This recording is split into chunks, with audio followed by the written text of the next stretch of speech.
Muito boa tarde a todos vocês que nos acompanham mais uma vez em uma live do nosso projeto Emoções à Flor da Pele, aqui no canal do Hemofó.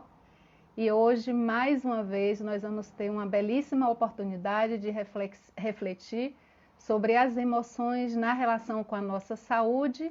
E o nosso convidado de hoje é alguém muito especial que esteve conosco já em uma live.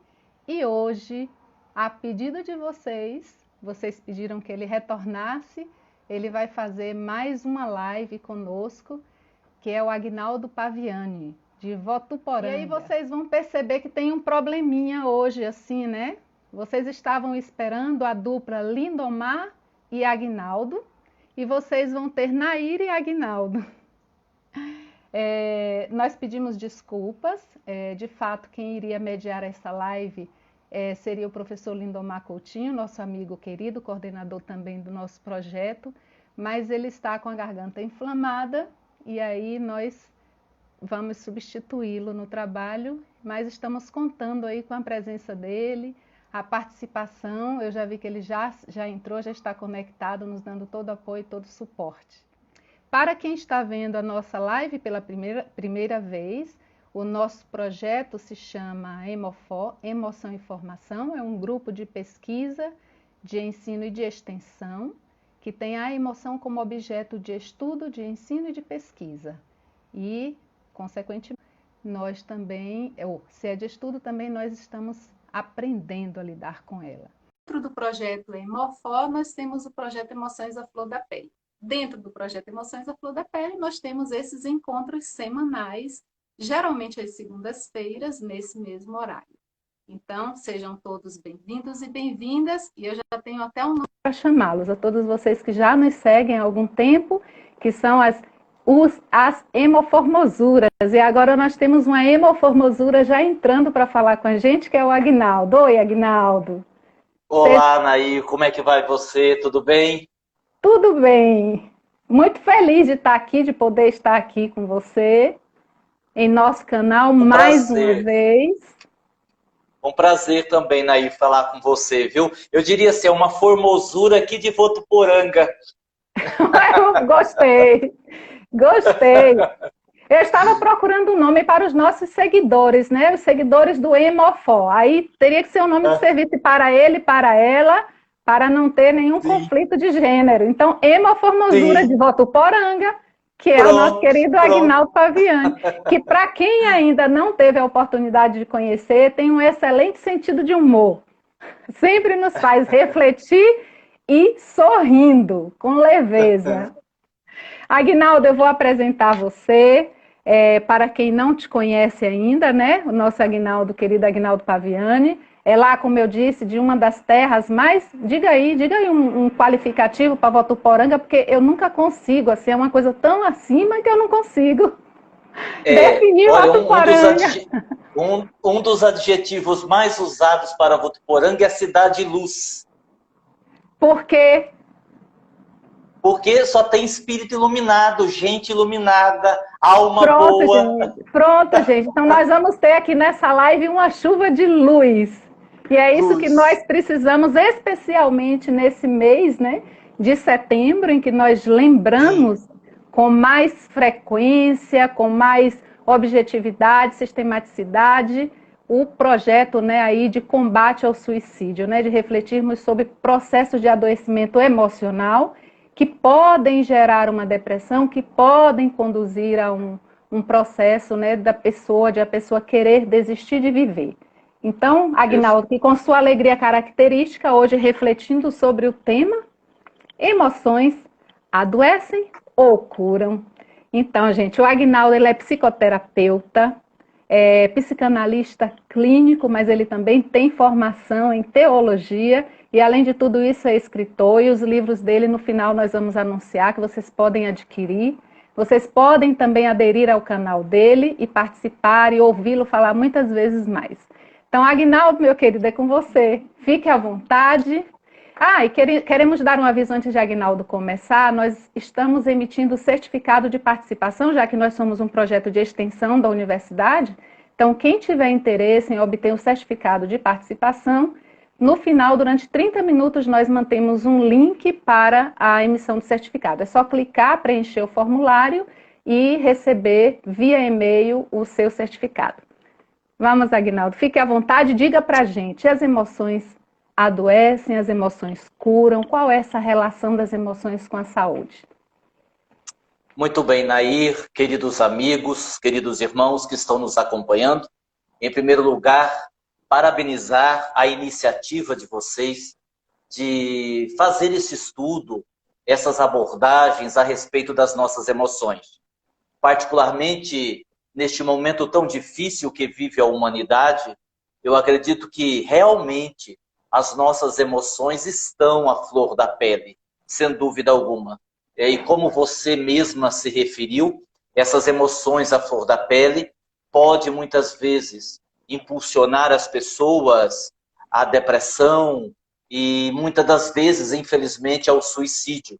Então vale fazer a lembrança, né, do quanto é importante falarmos das nossas emoções.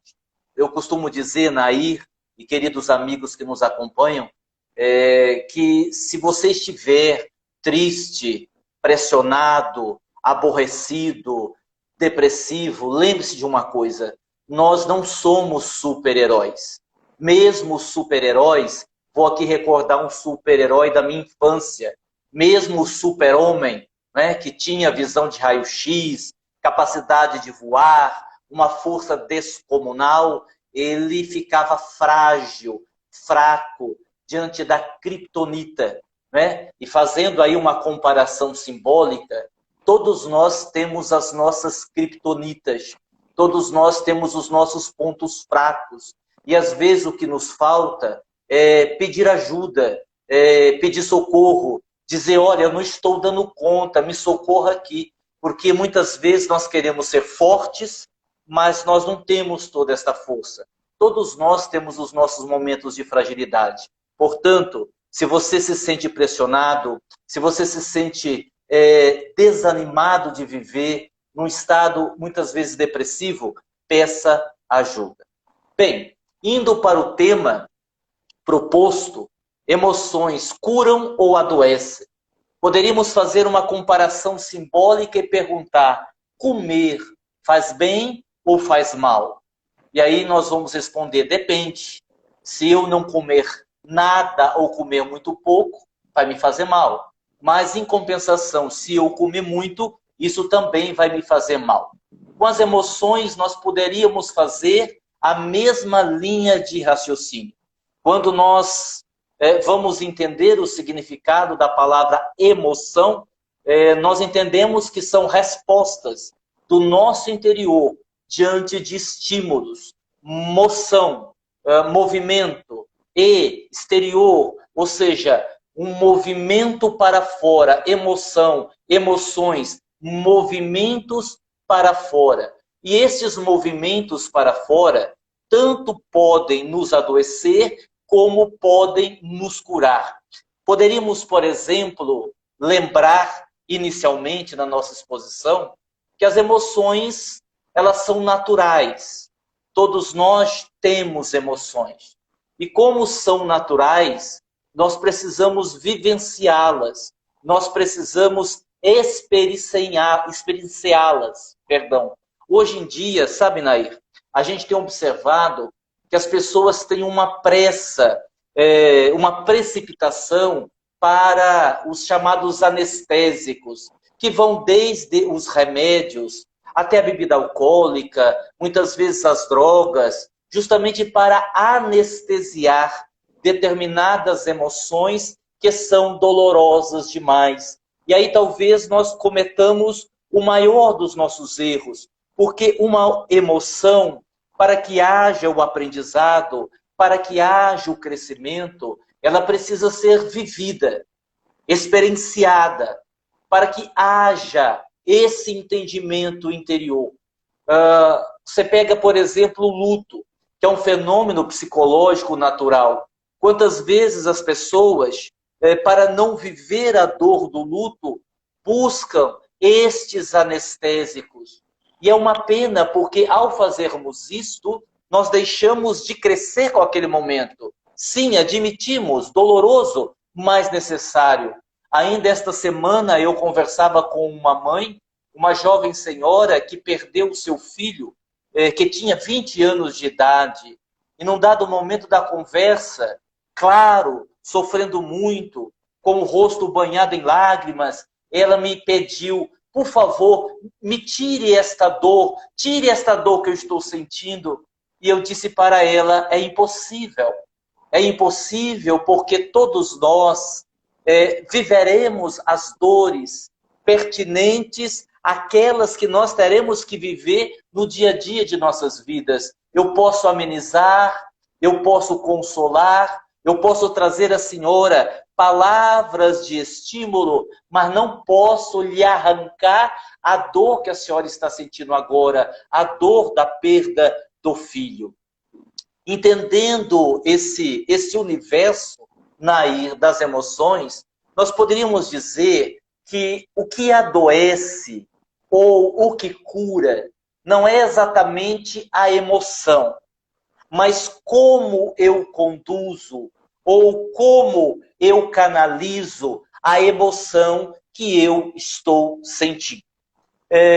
Peguemos uma emoção primária, a raiva.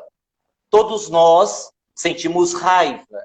O que vai nos adoecer não é exatamente o fato de sentirmos raiva, já que a raiva é um sentimento primário. Mas como eu canalizo essa raiva? Se eu, por exemplo, não consigo dissociar a raiva da agressividade, da violência, por conta disso eu vou adoecer. Então nós vamos entendendo, voltando lá no exemplo inicial, comer adoece ou cura, depende o quanto eu vou me alimentar. Isso também vale para as emoções. Como eu vivo as emoções? Como eu canalizo as emoções? De que forma eu lido com estes estímulos externos que faz com que eu coloque para fora as minhas emoções? Daí, então, poderíamos dizer, Nair, que uma das coisas mais importantes neste processo de usar as emoções para a nossa cura é justamente nos conhecermos mais profundamente. Quanto mais eu me conheço, quanto mais eu me entendo e identifico as minhas emoções, mais possibilidades eu tenho de conduzir essa minha emoção para a cura. Porque a grande verdade é que a mente humana ela é demasiadamente complexa, né? E aqui eu lembro de Freud, que foi o grande descobridor, digamos assim, do inconsciente, né? Que veio nos trazer esta realidade da estrutura psíquica, como nós vivemos emoções e temos dificuldades de identificar essas emoções. É tudo muito sutil. Eu me lembro, por exemplo, para darmos aí uma elucidação na nossa linha de raciocínio, o Dr. Bion, psicanalista, ele conta que num dado momento em que ele terminava uma sessão de psicanálise e ele se despedia do seu cliente, eu me lembrei aqui dessa narrativa do Dr. Bion, justamente para elucidar o que nós estamos dizendo, como a mente é complexa. Ele diz que ele estava numa última sessão antes das férias. E quando ele terminou a psicoterapia, a psicanálise, melhor dizendo, ele disse ao seu cliente, olha, até daqui 15 dias nós nos vemos. E o cliente respondeu, sim, se eu não me matar até lá, nós nos vemos. E isso preocupou muito o Dr. Bion, porque ele ficou pensando, mas será que ele está pensando em se matar? Mas analisando o histórico do jovem cliente, ele percebeu que não era um jovem que tinha o perfil de suicida.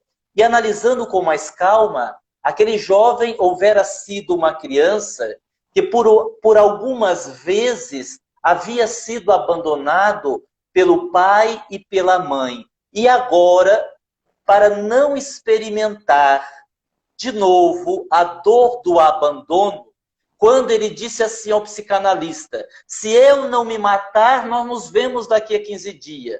Ele estava tentando criar um vínculo psíquico com o analista para justamente não se sentir abandonado e não enfrentar essa dor, né? Então a gente observa nessa narrativa o quanto é difícil a gente conhecer essa nossa estrutura psíquica. O Dr. David, ele diz que o nosso psiquismo, ele é muito interessante. É como se o nosso psiquismo fosse um mapa mundi, que de tempos em tempos apresenta novos desenhos geográficos. Isto é, a geografia do psiquismo de cada pessoa vai sofrendo transformações com o passar do tempo, sobretudo após sérias turbulências e guerras internas. E essa colocação do Dr. David Zimmerman, ela vem ao encontro do que dizíamos no início. A emoção, ela cura ou adoece. E ele diz que o nosso psiquismo vai sofrendo transformações à medida que nós vamos tendo turbulências e guerras internas. Daí, o meu posicionamento íntimo, a minha postura diante desses acontecimentos é que vai determinar uma cura, uma postura saudável ou uma postura adoecida diante daquela questão que eu estou vivendo. Se nós, por exemplo, para vermos como essa estrutura psíquica, como o ser humano é complexo, se nós, por exemplo, perguntarmos assim a uma pessoa leiga, olha, por que uma pessoa mente? Ela vai dizer, ela mente porque ela é mentirosa. Simples assim. Mas quando nós vamos estudando dentro da perspectiva analítica,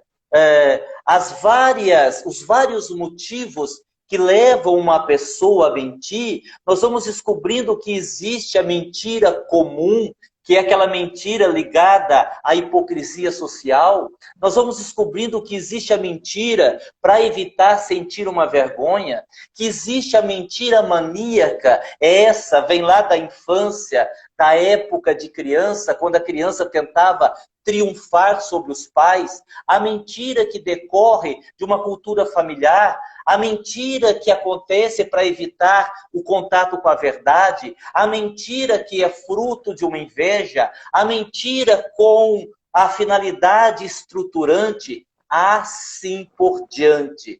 Eu estou dando um exemplo da mentira apenas para ampliar um pouco a nossa perspectiva, Nair, e tentando mostrar às pessoas que estão nos acompanhando que não é uma pergunta tão simples de ser respondida, não é? Quando você vai estudando Jung, que fala muito dos símbolos, eu posso, por exemplo, ter um medo, uma fobia de barata, e a minha fobia de barata, o meu medo de barata, é apenas um símbolo. Ou seja, eu posso estar projetando na barata comportamentos que eu tenho, que são comportamentos, digamos assim, asquerosos, que dão nojo, e a barata é um inseto que tem essas características, e esse medo de barata é apenas um símbolo daquilo que eu carrego dentro de mim e eu ainda não consegui resolver. Bom, para que a gente não complique muito a linha de raciocínio, Aguinaldo, então qual é o ponto de partida? O ponto de partida, como eu disse ainda há pouco, é nos conhecermos um pouco melhor. Isso significa identificar com mais clareza o que é que nós estamos sentindo e por que nós estamos sentindo. Por exemplo, eu posso dizer que eu não gosto de uma pessoa, mas quando eu digo que eu não gosto de uma pessoa, é uma antipatia natural? É uma aversão? Ou seria uma inveja que me fez distanciar dessa pessoa?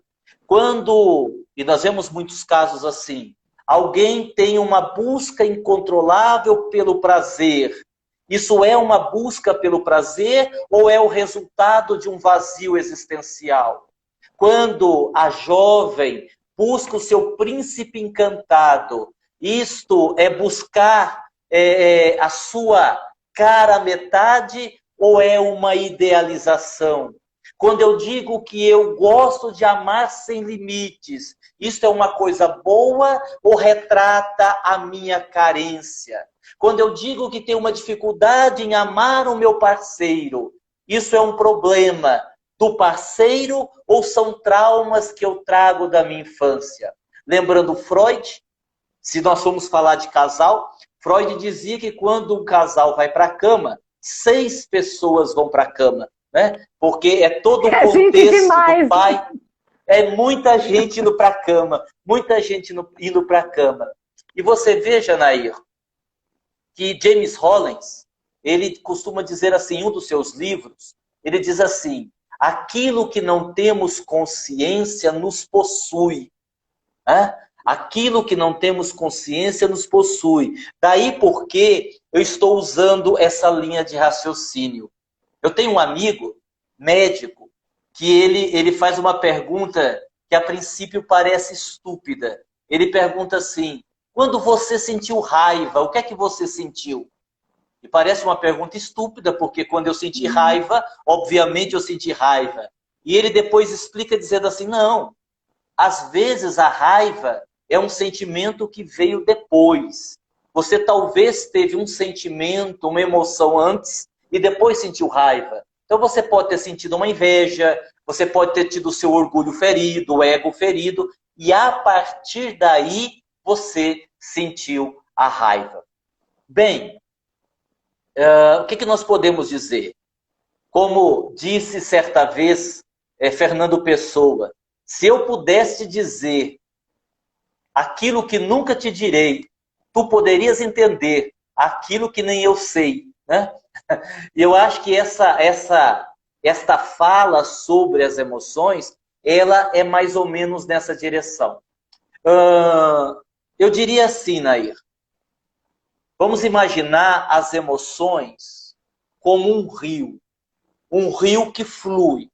Então, imaginamos que são as emoções que estão fluindo naturalmente. Se eu coloco o obstáculo no decurso desse rio, eu vou criar 2 problemas. Dali para cima, uma inundação, e dali para baixo, seca, falta de água. Então, quando eu não consigo permitir que as minhas emoções fluam naturalmente, e fluir naturalmente significa, sobretudo, ter um autocontrole sobre elas, eu vou adoecer. Aliás, nós adoecemos quando assumimos certas posturas perante a vida. Se alguém, por exemplo, é ingrato comigo, vamos pegar um exemplo do dia a dia. Se eu faço bem a uma pessoa e ela me paga com ingratidão, evidentemente, se eu for para aquele discurso, tá vendo como é que é? Não adianta ajudar ninguém, ninguém merece ajuda, a gente ajuda e só toma no nariz, a gente só recebe isso em troca, eu vou adoecer. Em contrapartida, se eu olhar para aquela ingratidão e dizer assim, pois é, a culpa deve ter sido minha, porque eu criei muita expectativa em relação à ação do outro. Então, essa ingratidão me ajuda, me ensina a não criar grandes expectativas. Eu, a partir daí, me curo. Se eu, por exemplo, sou abandonado por alguém no campo afetivo e digo que isso não pode acontecer, porque eu amo aquela pessoa, ela não pode me abandonar, eu adoeço. Se eu entendo que as pessoas são livres e podem partir quando quiser, essa postura me cura, porque eu aprendi, se eu agir assim, a amar com desprendimento, respeitando a opinião de cada um. Se eu perdo o ente querido, se eu tenho uma perda pela morte, se o ente querido morre e eu me revolto, eu não aceito, eu me comprometo e adoeço. Se eu choro, mas aceito aquela situação, eu me curo. Se eu recebo uma ofensa e eu tenho o desejo de vingança, eu adoeço. Se eu compreendo e perdoo, eu me curo. Então, Nair, para a gente finalizar aqui a nossa explicação, para irmos para as perguntas que possam surgir, eu diria que é mais ou menos isto. As emoções podem nos adoecer, assim também como elas podem nos curar. Tudo vai depender da nossa sabedoria para lidar com esta ou com aquela emoção. Como eu me posiciono, como eu compreendo, como eu entendo intimamente aquilo que acontece comigo, como é a minha resposta emocional ao fato que está ali acontecendo. Se eu tiver esta habilidade, se eu me conhecer mais profundamente e tiver uma habilidade para lidar com a situação, sem dúvida alguma, haverá uma cura, um processo de autocura. E eu vou curar as pessoas que estão à minha volta pelo reflexo natural da minha alegria de viver, do meu prazer de viver. Sabe, Nair, já vou passar para você, tá? Já vou te devolver a palavra. Você falou do mês de setembro, né? Setembro amarelo. Você veja como são as coisas. Eu me recordei, quando você falou, e eu vou encerrar com esse exemplo, de uma cliente que eu atendi aqui na clínica, e ela estava com grandes dificuldades, porque havia sido rejeitada afetivamente, e eu conversei com ela algumas vezes, falei da importância do auto-amor, disse a ela que ninguém valia a nossa paz íntima. Expliquei a ela que a vida é um bem precioso, aliás, a vida é o nosso bem mais precioso. E naquele momento, a impressão que eu tive é que ela não havia registrado, ela não havia absorvido o que eu havia falado. Ela ouviu, mas não escutou, né? E ela saiu. Uns 3, 4 meses depois, ela voltou e ela me narrou assim, que ela havia decidido morrer. Então ela saiu com o seu carro na rodovia, esperando que o carro cruzasse com um veículo grande, um caminhão, para que ela pudesse jogar o carro na frente do caminhão e com isso eliminar a sua vida.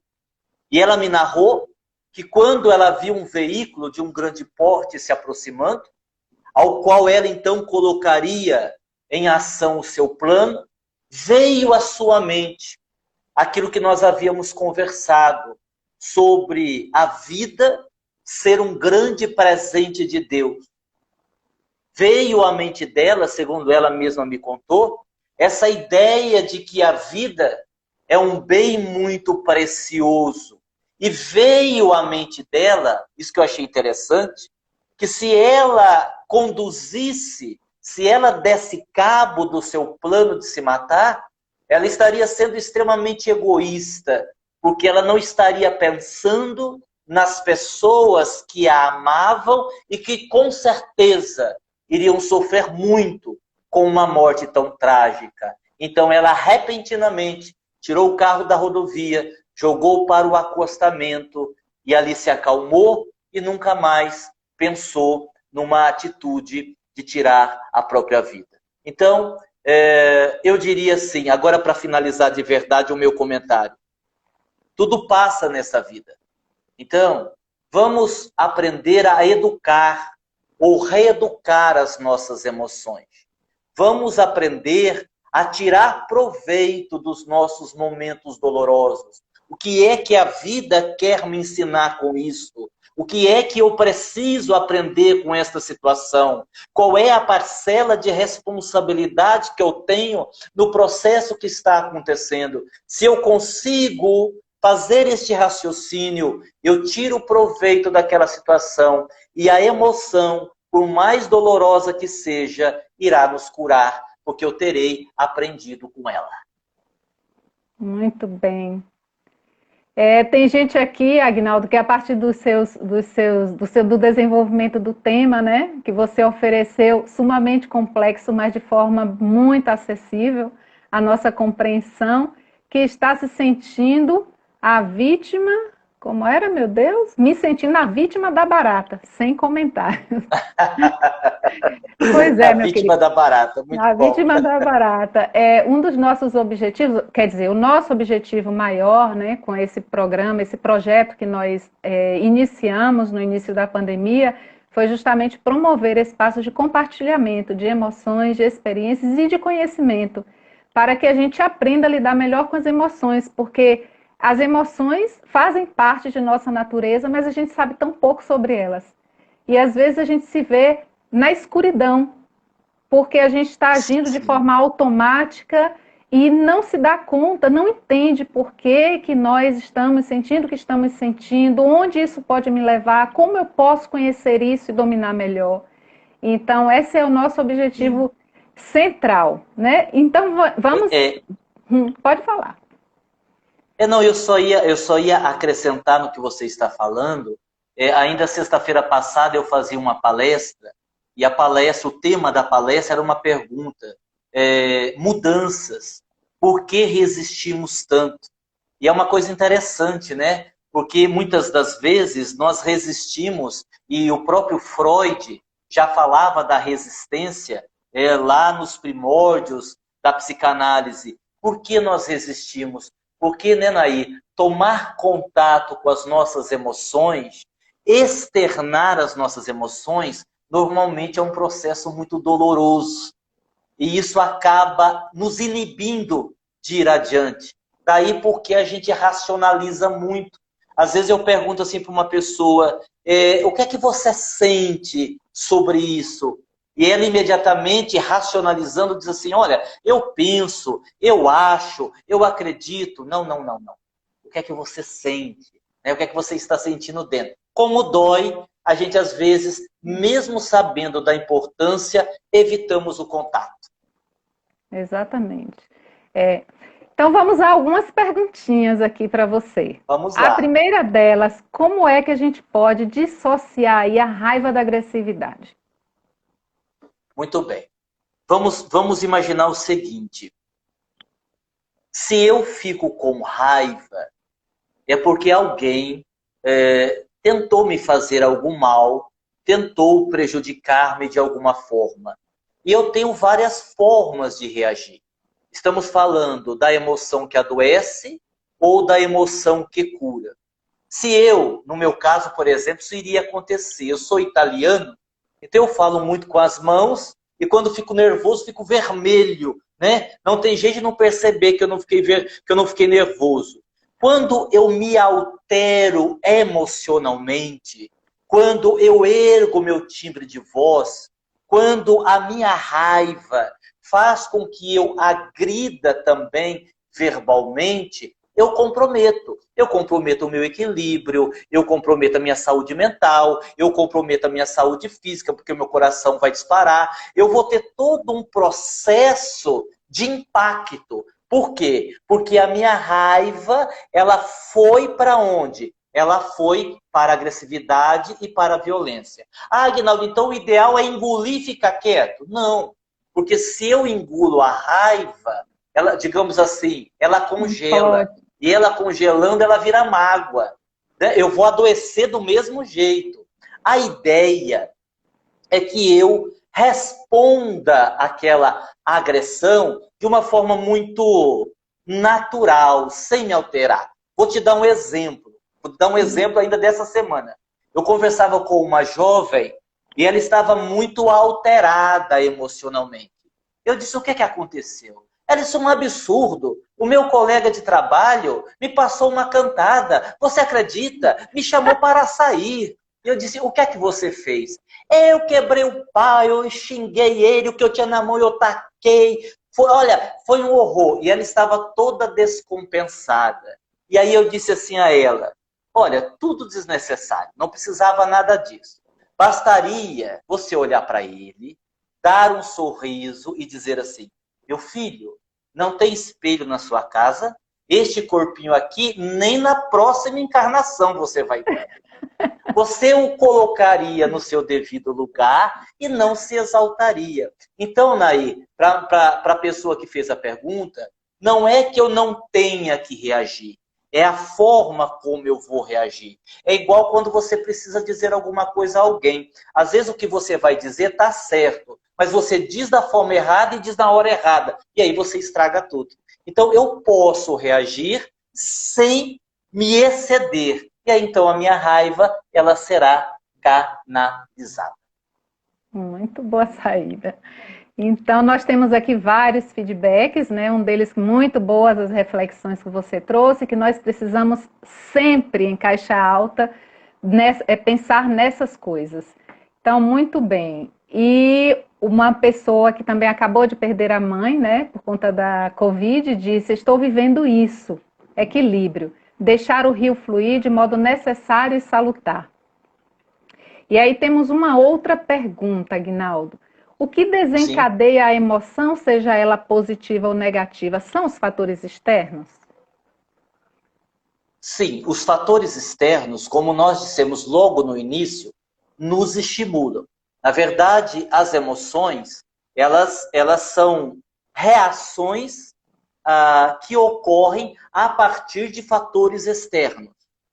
A maneira como eu me posiciono e eu reajo a esses fatores externos é que vai fazer toda a diferença. Então, por exemplo, eu tenho amanhã um exame médico para fazer. É um fator externo. É um exame médico que eu terei que fazer. Se eu já me tornei uma pessoa calma e tranquila, eu vou curtir o meu feriado, a minha segunda-feira, sem maiores problemas, e vou pensar no exame amanhã. É uma reação emocional. Estou tranquilo. Se eu for uma pessoa ansiosa, muito provavelmente eu vou estragar o meu feriado. Porque eu já vou começar a pensar como vai ser, se vai doer, se vai ser difícil, quem é que vai comigo, e se eu passar mal depois, e será que eu vou ter que tomar anestesia? Pronto, eu já criei um problemão num estímulo externo que seria amanhã e não hoje. Então eu trouxe para hoje. Então os estímulos são externos. Como eu me posiciono é que vai fazer toda a diferença. Por exemplo, você disse aí que a pessoa perdeu a mãe, foi isso? Foi. Foi, né? Pois então, Recentemente. vamos pegar. Agora, vamos pegar esse exemplo. Quem é que não vai chorar? Quem é que não vai se entristecer com a perda de um ente querido? Independente da religião.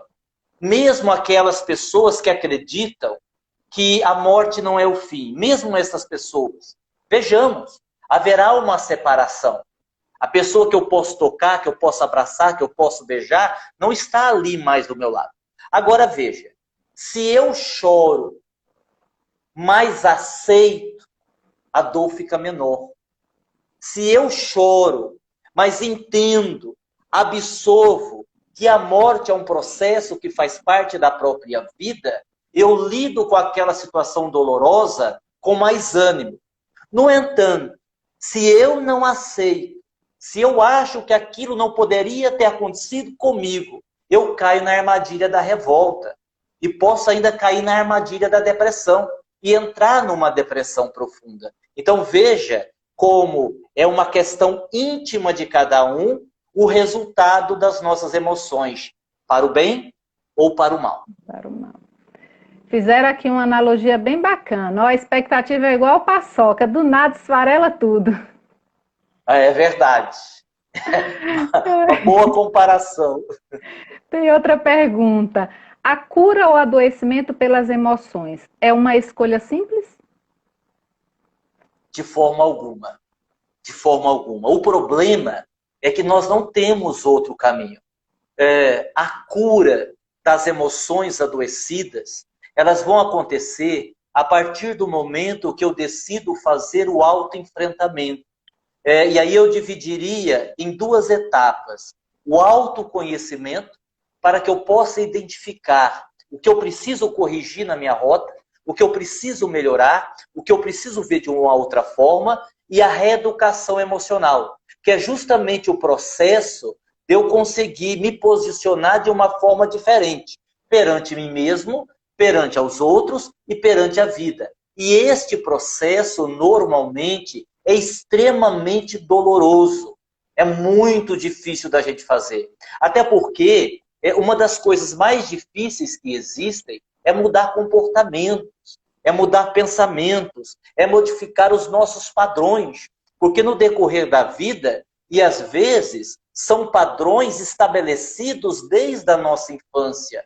E quando eu me deparo com uma dificuldade, como é complexo fazer esta mudança, como é difícil fazer de uma forma diferente daquilo que nos foi ensinado, ou daquilo que nós criamos como uma verdade absoluta, que não passa de uma verdade relativa.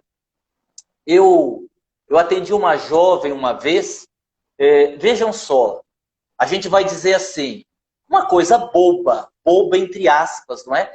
Porque nós nunca podemos minimizar o problema alheio, porque para quem sofre, o problema é grande. Mas ela tinha medo de palhaço. De palhaço? Sim, de palhaço. Porque quando ela tinha lá os seus 6, 7 anos, ela foi lá no local que tinha lá os palhaços, aquele patati, patatá, e ela se assustou. A ponto de hoje, já é uma adolescente, de forma alguma, ela entrar em algum ambiente onde tem alguém vestido de palhaço. Ela ir num circo, por exemplo. É inimaginável para ela estar num circo onde haja a presença de palhaços. Veja, para uma pessoa dessa, modificar essa sua estrutura íntima, perder esse medo de palhaço, vai ser uma luta de muito tempo, com muita terapia, com muito esforço, assim por diante. Então, respondendo à pergunta, não é um processo fácil, mas nós não temos outra alternativa. Olha, remédio ajuda, religião ajuda, os amigos ajudam, mas apenas enfrentando os nossos fantasmas íntimos é que nós vamos nos curar de verdade. Muito bem. Se as pessoas falassem umas às outras sobre seus próprios sentimentos, as relações seriam mais saudáveis, Agnaldo? Sem dúvida alguma. Eu acho que nós estamos caminhando para isso. Sermos mais espontâneos. É claro que nós sempre teremos que tomar aquele cuidado assim, né? Não é tudo que eu quero dizer que o outro está pronto para ouvir, né? Tem gente que diz assim, eu não tenho papas na língua, eu falo mesmo. E a pessoa acha que isso é uma qualidade. E na verdade não é. Porque eu preciso avaliar se o outro está em condição de ouvir aquilo que eu tenho para dizer. Então, se eu tomar este cuidado, ter este parâmetro, expor os nossos sentimentos. Só que aí nós vamos precisar de uma boa dose de humildade, né? Eu acho que o que faz as pessoas não admitirem os seus sentimentos, não verbalizar o que elas sentem, é justamente um pouco de orgulho, de não querer se expor. É como se a pessoa fizesse o raciocínio assim, mas se eu disser que eu tenho esse defeito, o que é que vão pensar de mim? Né? Ou será que vão continuar me amando? Né? E aí a gente vai, digamos assim, adquirindo máscaras, né? As famosas máscaras. Vamos vivendo as personagens e não vamos nos despindo destas máscaras justamente para não sermos vistos como realmente nós somos. Mas o comentário da pessoa é extremamente relevante. Sim, o dia que a gente conseguir falar com naturalidade, com espontaneidade, abrir o nosso coração, será muito, muito mais fácil. Só que aí nós teremos que aprender também, não só falar, mas ouvir. Né? Porque nós temos uma dificuldade muito grande em criar essa simpatia, ou melhor dizendo, essa empatia para ouvir o outro, sem julgá-lo, sem ter a necessidade de dizer alguma coisa. Porque, observe, a gente não sabe muito ouvir as pessoas. Nós gostamos muito de falar, mas nós não sabemos ouvir. Por exemplo, quando uma pessoa está dizendo uma coisa, fazendo uma confissão, a gente não vê a hora dela parar para a gente dizer alguma coisa. E às vezes não é para dizer nada. E aí você poderia perguntar, também, mas Aguinaldo, não é, porque às vezes a pessoa, ela não quer ouvir alguma coisa. Ela quer falar para ela mesma na presença de uma outra pessoa, né? Então, isso dá certo. Mas se a gente também não só falar, mas sobretudo aprendermos a escutar o que as pessoas têm para dizer. Perfeito. Temos também outra pergunta com relação ao tempo e emoções. Qual a importância do tempo para a compreensão das emoções? Bem, a importância do tempo é relevante, desde que haja um aproveitamento deste tempo. Dizem que o tempo cura tudo, que o tempo pode sanar as grandes feridas. E isto, no meu entendimento, é uma meia-verdade. Existe o tempo à nossa disposição, mas para que esse tempo faça com que as minhas feridas cicatrizem, faça com que eu aprenda a lidar com as minhas emoções, precisa haver um investimento. Porque não é o tempo, porque se fosse só o tempo, todas as pessoas que tivessem mais de 60 anos seriam todas sábias e felizes. E a gente vê pessoas de 60 anos que têm comportamento de adolescente.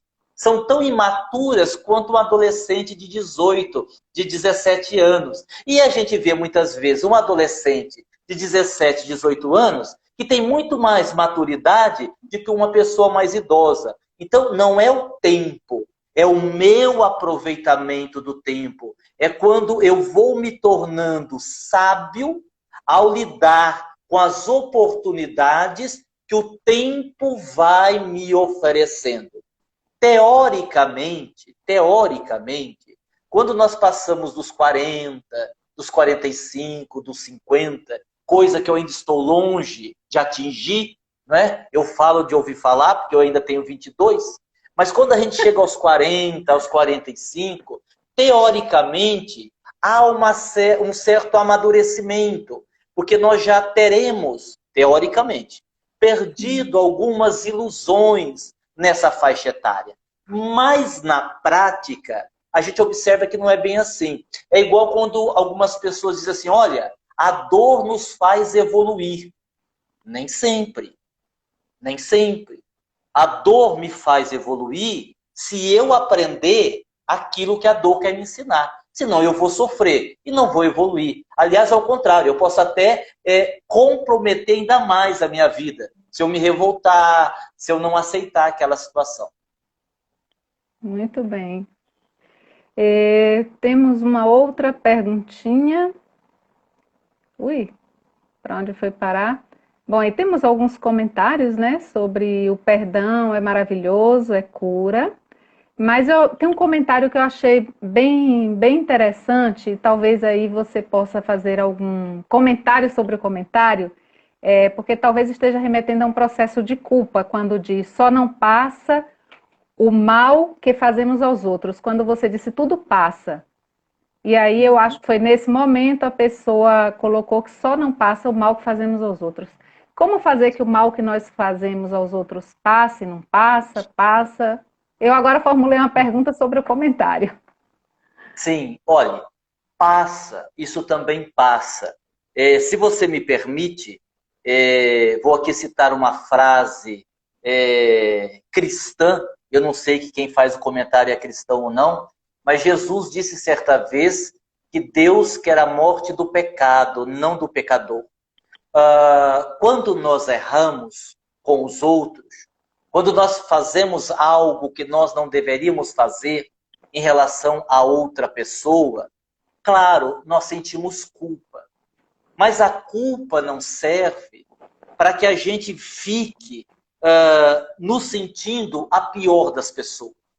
Então, a você que está nos ouvindo, que está dizendo que o mal que nós fazemos aos outros não passa, passa. à medida que nós nos arrependemos, à medida que nós decidimos não cometer mais aquele erro, à medida que nós pedimos desculpas, à medida que nós tentamos consertar. Ah, Aguinaldo, mas eu pedi perdão, a pessoa não me perdoou. Eu conheço uma pessoa, uma amiga, que ela diz assim: quando você erra com alguém, o problema é seu. Quando você erra, pede perdão e a pessoa não te perdoa, o problema não é mais seu, é da pessoa. Então, a culpa, ela deve servir para nos ajudar a compreender que aquilo que nós fizemos não foi bom. A culpa não pode servir para nos levar a uma autocomiseração, a termos pena de nós mesmos, a nos sentirmos a pior das pessoas, porque isso não leva a nada. Isso não leva a nada. Então, isso também passa. Só paralisa, não é? Quando a gente não consegue sair do processo. Exatamente, a culpa é paralisante. Exatamente.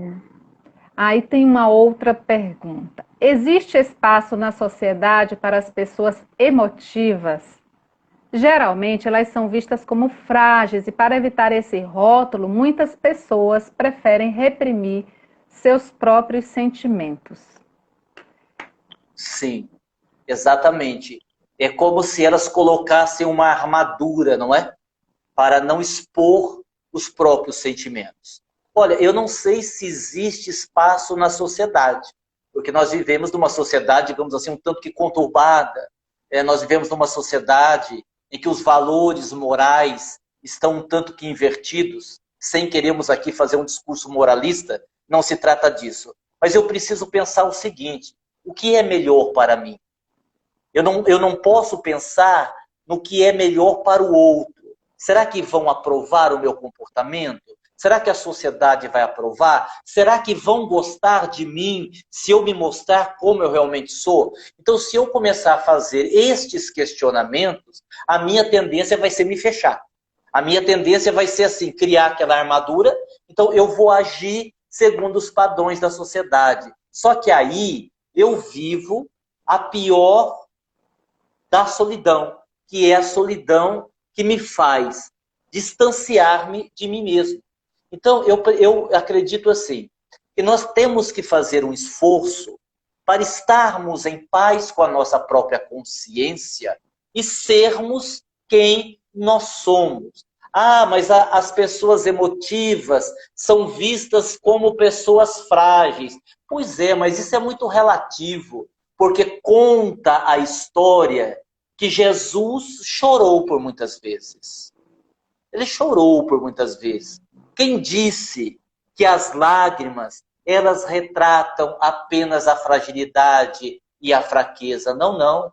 Às vezes, quando eu choro por alguém, quando eu tenho a coragem de externar um sentimento, eu estou mostrando uma força muito grande. Aliás, muitas das vezes é o contrário, né? Existem situações em que, quando eu quero mostrar muita força, muita agressividade, quero me colocar como uma pessoa segura, eu estou nada mais, nada menos do que escondendo fragilidades. Então, eu acho assim, que deve existir espaço, na sociedade eu não sei, mas tem que existir espaço dentro de nós para sermos nós mesmos, verdadeiros, espontâneos, nem que isso nos custe um preço alto.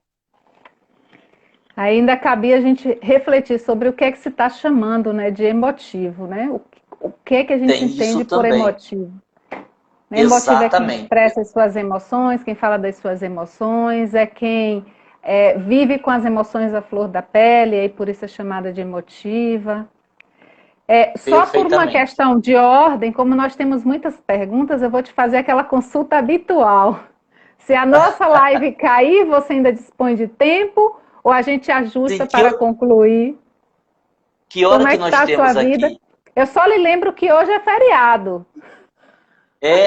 Eu tenho assim um compromisso às 19 horas. Então, se cair e você quiser começar de novo até às 19 horas, nós conseguimos ir. Ah, então tá certo. Aí eu fico mais tranquila para a gente não concluir sem despedidas. Tá bom? Sim. Então vamos lá. Antecipar a resolução de um problema. Tem como evitar isso, Aguinaldo? Tem, Eu, tem sim. comportamento ansioso, né? Sim, sim. Veja, existem situações em que eu posso evitar o mal maior. Vamos ver se eu entendi a pergunta. Por exemplo, vamos dar um exemplo assim, mais contundente. Às vezes, uma agressão física dentro de um lar poderia ter sido evitada se antes as pessoas que ali convivem tivessem adquirido uma outra postura, mais calmos, mais pacientes. Mesmo um crime, não é? Às vezes um acidente de carro vai levar a uma morte, não pelo acidente, mas porque alguém perdeu a paciência, xingou o outro motorista que estava armado, que não levou desaforo para casa e que deu um tiro, pronto. Nós temos aí uma tragédia por causa de uma colisão simples. Se nós conseguirmos ter esse autocontrole em relação às nossas emoções, você citou a ansiedade, principalmente em relação à ansiedade. Porque o ansioso, se tiver algum ansioso nos assistindo, além de mim, Ah, que eu ainda acho que não sou deve ter, bastante... não. Tem não. Ó, lembrando, vamos para a gente ser fiel à explicação. A ansiedade é um fenômeno natural. Todos nós Sim. ficamos ansiosos. A ansiedade, ela se torna um problema quando ela começa a interferir negativamente no nosso dia a dia. Qual é o grande problema da ansiedade? Sob o ponto de vista emocional, a ansiedade nos projeta para o amanhã. Tanto é que é muito comum o ansioso usar a expressão e se? E se não der certo? E se não gostarem de mim? E se chover? E se atrasar? E se? E se? Então, isso é adoecedor, vai adoecer, porque eu estou projetando uma coisa lá no futuro, emocionalmente, e aí eu cometo o grande erro. Eu não vivo o meu presente. Eu não vivo o meu presente. Então, é assim. Tem coisas que eu posso me antecipar. Olha, vai ter algo, eu vou me preparar, vou respirar, vou contar até 10, né? Vão me provocar, mas eu não vou reagir. Então, eu me preparo. E tem coisas que a gente tem que deixar acontecer, na hora que estiver acontecendo, a gente resolve. Eu tenho uma palestra que eu faço, onde eu falo das gavetas. Na nossa vida emocional, nós precisamos abrir uma gaveta de cada vez. Às vezes eu levanto de manhã, eu nem tomei o café ainda, e eu já estou me preocupando com uma prova que eu vou ter na faculdade às 10 horas da noite. Quer dizer, eu abro a gaveta da prova, da preocupação com a prova, às 7 horas da manhã. Enquanto que eu poderia deixar esta gaveta fechada e abri-la somente no período noturno, onde a prova vai acontecer. O que acontece com a pessoa ansiosa? Até a hora do almoço ela já abriu umas 10 gavetas. E aí ela se estressa, o dia está péssimo por conta disso. Então tem coisas que eu posso me antecipar ensaiando o comportamento adequado e tem coisas que eu tenho que deixar acontecer para ver que na hora que acontecer, o que é que eu faço, não é? Vou lhe fazer a pergunta. Vamos ver. Comentários temos muitos. Eu estou pulando os comentários, Muitos. viu, gente? Temos Aham. 2 ouvidos e uma boca. Seria natural ouvir mais que falar, né? Fico ansioso com determinado compromisso que ainda demorará um bom tempo para acontecer. Enfim, muitos comentários. Então vamos à próxima pergunta. Como lidar com as emoções da separação? Que ora desaparecem e ora aparecem. Lembrou muito Sim, o veja, comentário que você fez sobre o tempo, né? A questão do tempo que cura tudo. exato. Olha, quando nós terminamos uma relação afetiva, é natural que haja um período, vamos dizer assim, um período de luto, porque ninguém fisicamente morreu, mas a relação acabou. Então, de qualquer forma, houve uma morte. Então, logo após o término da relação, é natural que hajam muitas emoções, até contraditórias. Eu tenho visto algumas pessoas, após algum tempo de separação, se arrependerem e dizer assim, não, não, não, eu descobri que amava, eu vou voltar, não era isso que eu queria. Eu digo, olha, calma, dê um tempo, espere um pouco. Porque às vezes aquela pessoa que está achando que tem que voltar para a relação, ela simplesmente não está lidando, não está conseguindo dar conta da solidão. Tem pessoas que não conseguem dar conta da solidão. Tem pessoas que não têm medo de não dar conta da vida financeiramente. Tem pessoas que, carentes, precisam se apoiar no outro. Tem pessoas que estão acostumadas com a relação, comodismo. E quando há o término, eu preciso dar um tempo a mim mesmo para deixar essas emoções virem à tona, para que eu possa verificar com acerto o que é uma coisa e o que é outra. Imagine, por exemplo, se eu me separo, mas eu sou uma pessoa que não dou conta de lidar com a solidão. Eu não sei ficar sozinho. No primeiro momento que a outra pessoa ligar, olha, você quer voltar? Já estou aí. E o que é que vai acontecer pouco tempo depois? Uma nova briga, uma nova separação. Então, e é possível que possa acontecer um reatar do relacionamento. Que bom que aconteça. Como a gente também não deve dizer assim, tem muita gente que faz isso, né?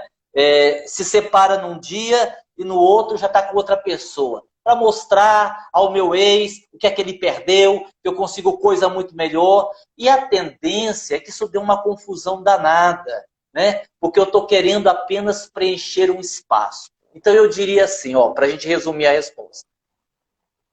Aguente aí, trabalhe o seu luto, vá avaliando o que é que você está sentindo, porque eu bato muito nessa tecla.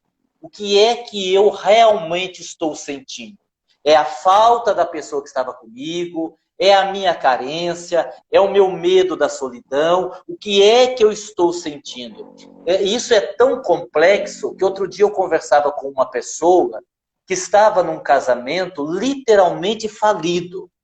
Inclusive uma relação que já tinha extrapolado agressões físicas, nem eram mais verbais.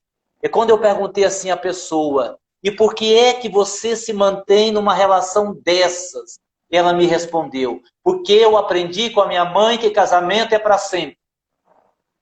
Crenças, né? Crença. Então a gente precisa aprender o que é a nossa crença, o que é a crença que nós herdamos dos outros e o que realmente eu estou sentindo. Então, assim, o tempo, aí nesse caso sim o tempo e o seu autoconhecimento, a sua avaliação, vai fazer você compreender melhor o que realmente você sente pelo outro que você se separou. Eu acho que é esse o caminho mais seguro. Perfeito. Como avaliar, Aguinaldo, se alguém está preparado para ouvir o que eu tenho a dizer?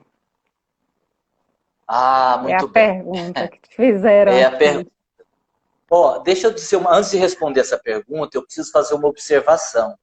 As Sim, nossas respostas, elas tendem a serem genéricas. sim. Porque cada pessoa que faz uma pergunta dessa, nós não sabemos do histórico. Então, você que está me ouvindo, nós não sabemos do histórico, nós não sabemos do problema em si, em profundidade. Então, as respostas, elas são gerais.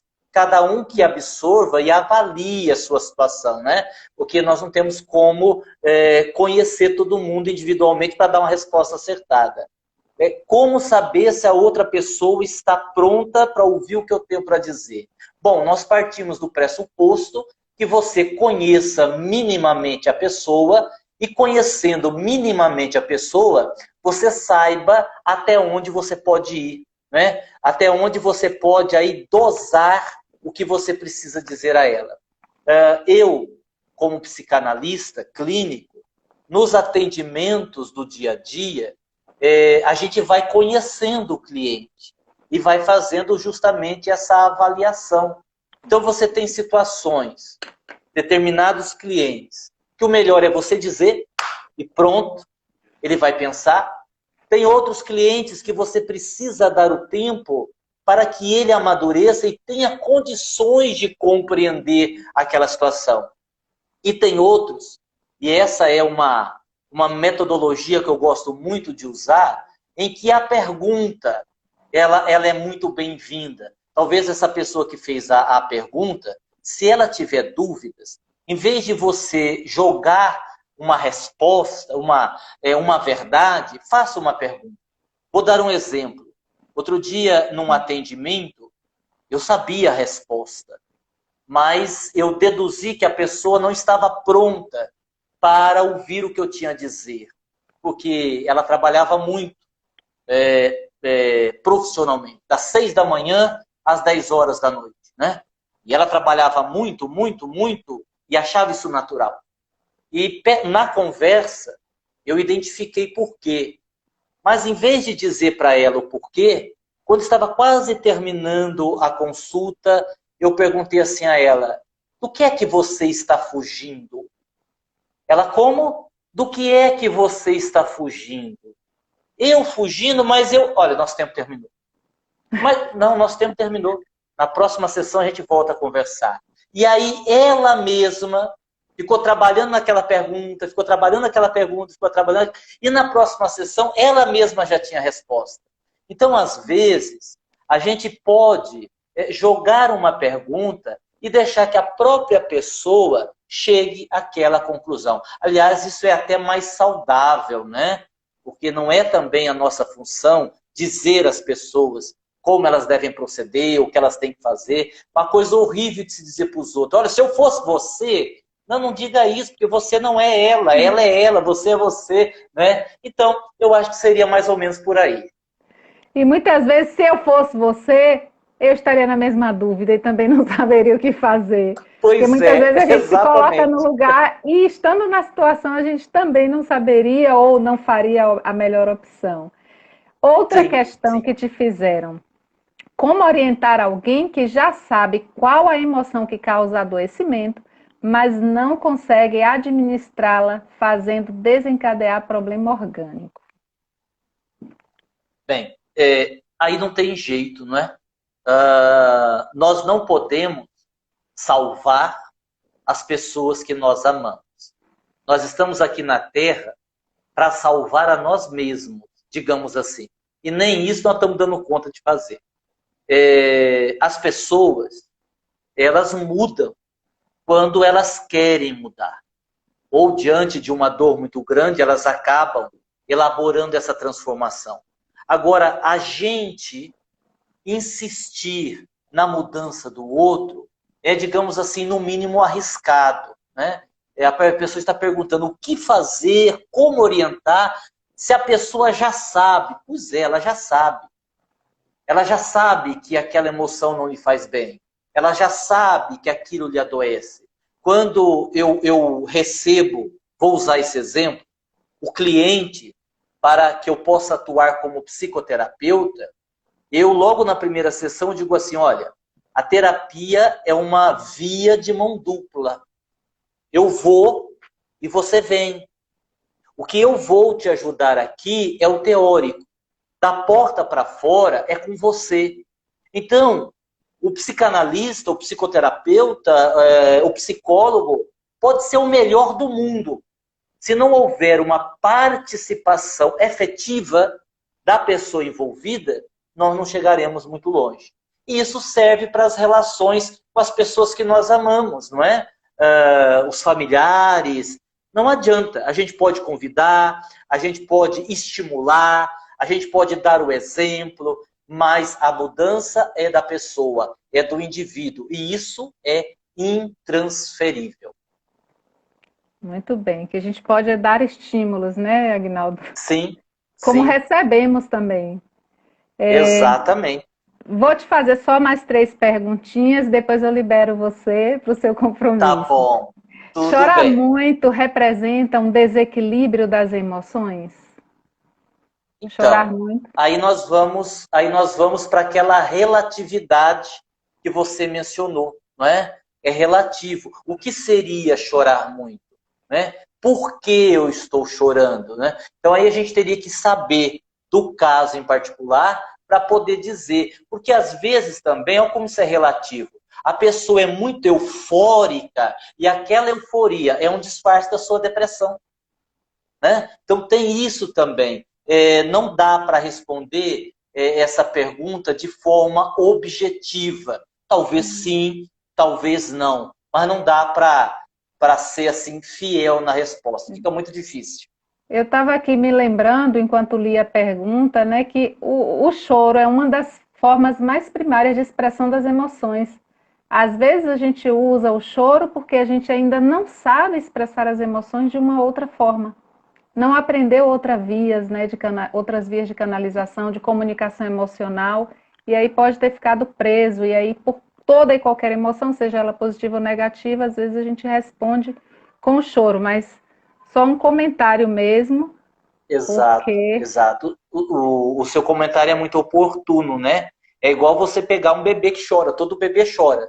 Cabe à mãe descobrir se o choro é de fome, se o choro é porque a fralda está suja, é choro porque é manha, é choro porque quer ir no colo, né? O que tem por detrás do choro, né? Mas realmente é isso. É uma forma da gente expressar, às vezes, os sentimentos. Como há pessoas que não choram nunca, né? Que não também, choram, não conseguem externar sentimentos através do choro. exatamente, bem lembrado. Como ajudar uma pessoa, mesmo depois de anos, com o mesmo problema se agravando, já que a pessoa nunca está pronta para receber o que deveria ser dito? Acho que vai um pouco na direção da resposta anterior, né, que você deu. Perfeitamente. Agora, claro, a gente tem que compreender o estágio evolutivo de cada um. É compreensível. Eu acho que nesses casos, só para resumir, porque isso a gente explicou na outra pergunta, eu acho que assim, a gente compreende, entende que é a condição do outro e fica pronto a estender a mão quando esse outro decidir pedir socorro. Eu acho que é a melhor forma da gente ajudar. Sim. E a última pergunta, eu acho que não me escapou nenhuma. Acho que hoje nós demos conta nesses dois tempos Ó, de todas as demos perguntas. conta, hein? Demos conta. Meu filho, desde criança, mente por coisas bobas. Sempre insistia para falar a verdade, mas até hoje, adolescente, por que continua mentindo? Pois é. Eu acho que a pessoa mais indicada para responder essa pergunta é um bom psicanalista, né? Que depois de algumas sessões com ele, vai descobrir a causa. Porque eu acredito que ela deva ter feito essa pergunta dos exemplos que nós demos, né? Por que as pessoas mentem, né? Então, Sim, a própria explicação que nós fizemos, ela nos leva a crer que ele pode ter causas diferentes de estar mentindo. Então, sem conhecer o caso, nós não podemos nos aventurar a dizer, olha, ele mente por causa disso. Pode aí ter muitos motivos ou um único motivo, isso guarda uma relatividade muito grande. Eu me lembro de um caso que não tem nada a ver com a pergunta desta pessoa, mas só para ver como isso é complexo, que era uma moça que não gostava da mãe. E o interessante é que a mãe a amava muito. E a mãe tratava a menina com amor desde que ela havia nascido. Não havia uma explicação por que daquela rejeição. Até que um dia, e ela começou o tratamento psicanalítico, e a gente não conseguia chegar a uma resposta, até que um dia, ouvindo atrás da porta, ela descobriu que a mãe não queria tê-la como filha. Não por ela, mas porque não queria engravidar mais, não queria que o corpo sofresse as modificações. Ela foi uma gravidez não desejada, digamos assim. E aquilo de tal forma havia chegado até ela no inconsciente que ela hoje tinha dificuldade em se relacionar com a mãe. Então, olha aí como é complexo, né? Temos que estudar um caso de cada vez. com certeza. Eu só vou ler aqui, para dar prestígio às nossas hemoformosuras, 3 comentários finais, né? Uma pessoa disse, Márcia, disse, hoje tive uma chance enorme de me adoecer. Foi difícil, mas consegui. Parabéns para você, né, Márcia? A outra, Emiliane, que é nossa companheira aqui do projeto, disse, mudança, ou por amor ou pela dor. Forte, mas é a mais pura verdade. E Cris Viana, que diz: todo exagero esconde uma carência. Pois é, verdade. Então, Verdade. nós... quer comentar alguma coisa delas? Olha, não agradecer por estarem prestigiando, pelos comentários, ainda mais esse último aí, é uma grande verdade, né? Aliás, a gente sempre está escondendo alguma coisa, né? De nós mesmos, principalmente. Eu até ouvi uma palestra em que o palestrante estava dizendo que querer esconder de nós mesmos aquilo que nós somos é como tentar pegar uma bola, né, dessa inflável, enfiar debaixo da água, submergir e tentar mantê-la ali. A gente vai conseguir durante um Exatamente. tempo, mas ela vai Sim. forçar a subida. Quem usa esse exemplo da bola é o Dr. Deepak Chopra, inclusive num livro muito bom dele chamado Efeito Sombra. É um livro Legal. excelente. E ele usa o exemplo da bola, Dr. Deepak Chopra. Efeito sombra? Efeito Sombra, exatamente. Um livro muito antigo, Pronto. mas muito bom. Muito bom Vamos mesmo. Fala da registrar nossa sombra. aqui para as nossas dicas de leitura. Bom, gente, então, Agnaldo, a gente só tem a agradecer, né, pela tarde tão agradável nesse feriado do dia 7 de setembro de 2020, em contexto de pandemia que nós passamos com você. Sim. Mais uma vez, aprendendo sobre as emoções, a flor da pele, aprendendo, a partir do conhecimento, a lidar com elas, da riqueza dos exemplos, dos comentários que você trouxe para nós nos aproximarmos mais das emoções, né, como objeto de aprendizagem sobre nós mesmos, de conhecimento sobre o outro, mas também sobre nós mesmos, e a partir daí também de ensino, porque quando a gente educa as emoções, a gente se apresenta de forma mais educada aos outros, e os outros aprendem pelo exemplo muito mais do que por aquilo que nós dizemos. Então, quem tiver interesse em adquirir algum livro de Agnaldo Paviani, pode se dirigir à editora Sintonia, www.editorasintonia.loja.com.br, é isso? Hífen, né? www.editorasintonia.com.br. E lá também tem a .com.br. loja virtual, que aí se a pessoa quiser E comprar pela loja, ela pode adquirir pela loja, né? E quem muito bem. quiser Isso assistir mais as minhas palestras, o no canal é canal. Agnaldo Paviani, terapeuta e escritor. Lá no YouTube, você vai poder assistir muitas palestras que estão lá. Pronto, então vamos lá, gente. Quem não estiver seguindo ainda a Agnaldo, eu vou até ver se eu já estou lhe seguindo lá. Eu tenho 3 Dê uma olhada canais. lá, hein? Botar o Emofó para te seguir também. Então, quem não E, estiver seguindo, e para fazer um convite também, nós temos live toda sexta-feira às 8 horas da noite. Toda sexta-feira tem um tema diferente, às 20 horas, por este canal. pronto. Então, pronto. Então, vamos lá. Também nós do Hemofó temos o canal, né, hemofó.uesc. Sim. Então, também sigam a gente, quem não estiver seguindo. Então, nós nos despedimos assim com um abraço carinhoso. Também de Lindomar para todos vocês, para Agnaldo e para todas as Obrigado. pessoas que acompanharam carinhosamente, nos acolheram nessa live. Eu fiz muito bem, eu acho, o papel dele, não foi? Ó, Sem lindo. dúvida, Tentei otimamente brincar. bem, perfeito. Tentei brincar. Até porque você é bem mais bonita do que ele, né? Então a visão é bem mais agradável, né? Tá vendo, lindo? Você tá ouvindo isso, não é lindo? Você que leva o nome de lindo, mas o elogio foi meu. Então, gente, vamos lá, vamos nos despedir de vocês todos com um abraço Muito obrigado. carinhoso. Agradecer, né, a audiência dos nossos seguidores, das nossas seguidoras, o carinho, o amparo, o apoio que tem sempre nos dado. Dizer que a nossa live vai ficar guardada, a primeira parte já está guardada, depois ela também vai para o nosso canal, lá no YouTube, para quem preferir assistir por lá. E nos vemos na próxima live. E deixo para Agnaldo encerrar com uma palavrinha assim, de apoio, de ânimo, de mais carinho para a gente se despedir. Um abraço e fiquem com Deus. Sim. Amor, eu acho que a palavra do momento, em meio a tantos desafios, tantas dificuldades, o amor. Que a gente possa aprender a amar e aprendermos a nos amar para podermos ser mais felizes. O amor, sem dúvida alguma. Muita paz e muito obrigado. Obrigada. Um abraço.